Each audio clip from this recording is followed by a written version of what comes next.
y estamos con Alfredo Szklarek Kuruchet. ¿Lo dije bien? Perfecto.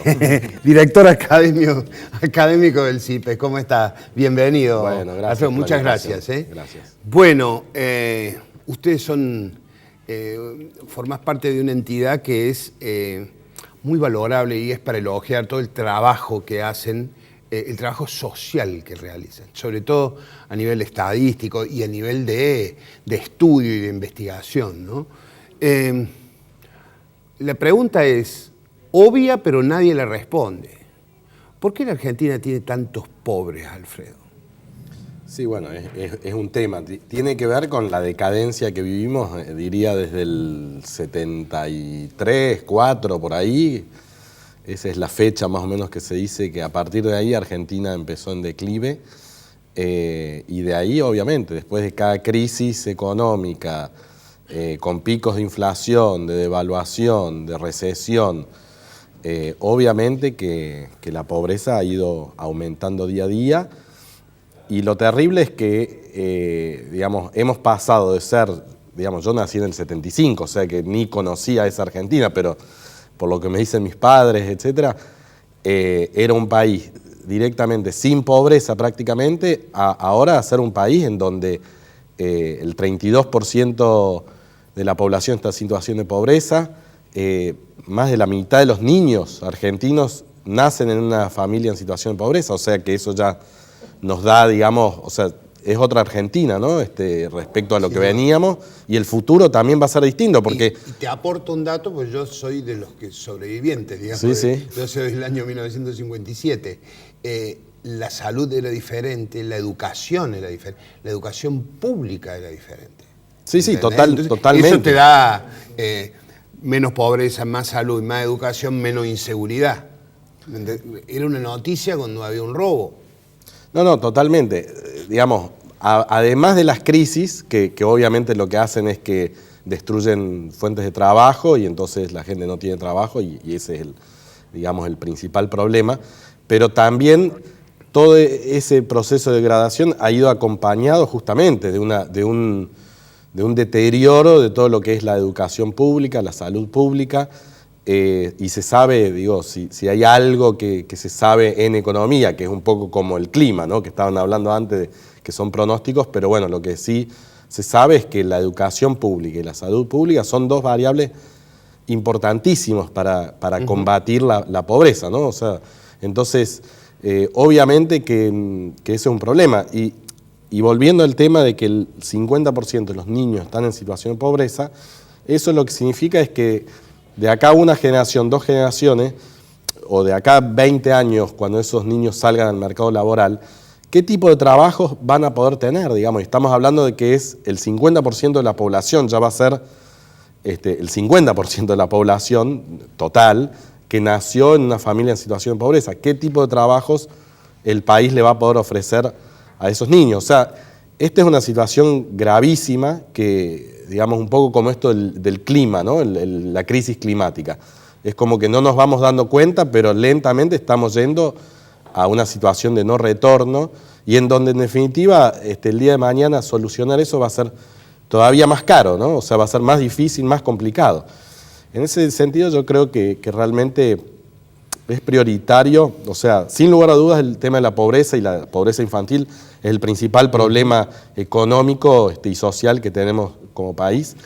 Y ahí yo creo que realmente, antes no teníamos datos, ahora tenemos datos, pero sigue pasando de que los gobiernos no se quieren hacer cargo de la situación. Una pregunta, ¿no? sé que estuviste en China hace poco.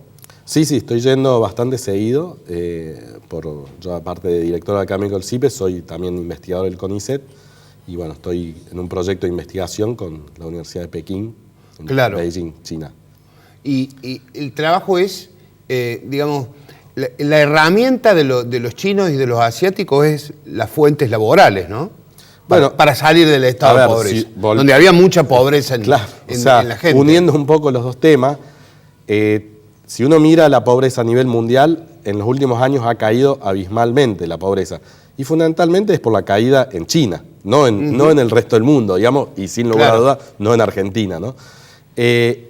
¿Cuál es una de las razones de esa caída? Bueno, es que han logrado insertarse en el mundo, pero también tienen un Estado bastante eficiente que provee elementos para ayudar a las empresas privadas a esa inserción internacional, ¿no? Y en particular tienen bancos de desarrollo, que son bancos estatales, que Argentina tuvo, pero lamentablemente en la época del menemismo se cerraron. Bancos de desarrollo son bancos estatales que se dedican más bien a dar créditos de infraestructura o créditos productivos, o sea, asegurarse de que... ¿Un modelo como el BICE en Argentina? Sí, digamos, el BICE es muy chiquitito y la verdad que no se le ha dado la entidad que requiere, y esperemos que eso avance en el futuro, ¿no? Pero digamos, no, el Banco de Desarrollo allá es gigante, digamos, y es más bien, el ejemplo sería el BNDES de Brasil, ¿no? Que digamos es un banco de desarrollo que está en todo lo que sea productivo y de infraestructura está presente, ¿no? Bueno, ese tema estamos discutiendo, digamos, este es un tema que digamos ha recobrado importancia a nivel mundial, o sea, hoy por hoy la OECD está hablando, digamos, de esto, las Naciones Unidas está hablando de esto, el Banco Mundial está hablando de esto, o sea, es como algo que en los 90 era mala palabra, de bancos y el Estado interviniendo en el sistema financiero. Sí, claro.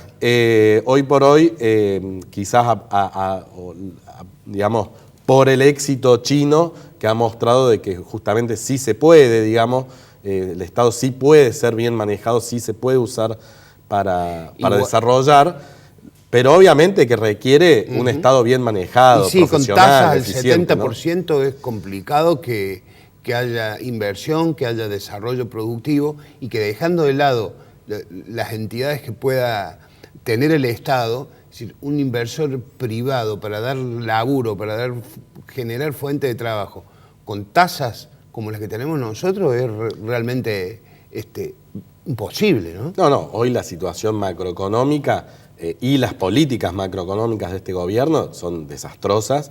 Y obviamente que no se, digamos, con una tasa del 70% no se puede pensar en hacer inversiones de infraestructura de largo plazo, o sea, es imposible, digamos, ¿no? Claro. Digamos, necesitas un Estado bien manejado, con buenas políticas.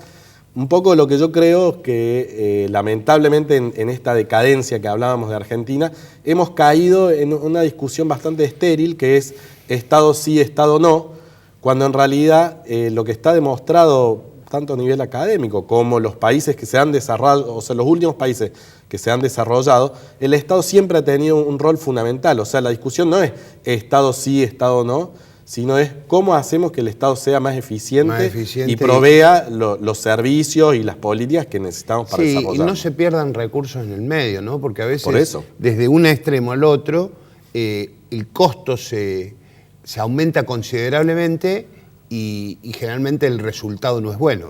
Totalmente. Pensemos, no sé, pasemos desde la privatización de YPF a la argentinización de YPF, a la estatización de YPF y ahora, digamos, a los juicios por la estatización. Digo, el error fue privatizarlo en los 90, ese está claro, digamos. El problema es que después, cuando se reestatizó, los bolsones de corrupción en el medio persistieron y se incrementaron con la administración anterior, ¿no? Pero digamos, esta idea o sea, la idea de que, digamos, el problema es todo el Estado y que entonces sacándonos el Estado de encima vamos a poder progresar, es una idea es la que puede tener seria. Puede ser, digamos, un eslogan vendedor, pero la verdad es que no hay ni un solo país en el mundo que se haya desarrollado de esa manera. O sea, es una utopía total, digamos, o sea, que no existe eso, ¿no? Entonces, seguir, digamos, discutiendo eso, bueno, es quedarnos y no avanzar. Sí, nosotros en nuestro caso debiéramos ver otras cosas y no necesariamente eso. A ver, lo escuchamos a Joel. ¿Qué tal, Alfredo? ¿Cómo te va? Pienso en esta pobreza actual, sobre todo enfocando en la pobreza estructural. ¿Cuáles serían los primeros frentes que deben atacarse? Ya ha sido claro en esto de que no hay una solución mágica, que no se cambia de un día para el otro, pero si hoy hubiera que atacar esta pobreza para empezar a corregir el rumbo, ¿Sobre qué hay que hacer hincapié? Bueno, sí, es un fenómeno súper complejo, muy difícil. Ahora, lo que hay que hacer de una es, o sea, no puede haber en Argentina niños que no tengan que comer, digamos, ¿no? En ese sentido, me parece que justamente un poco lo que decía es que los gobiernos no pueden mirar para otro lado.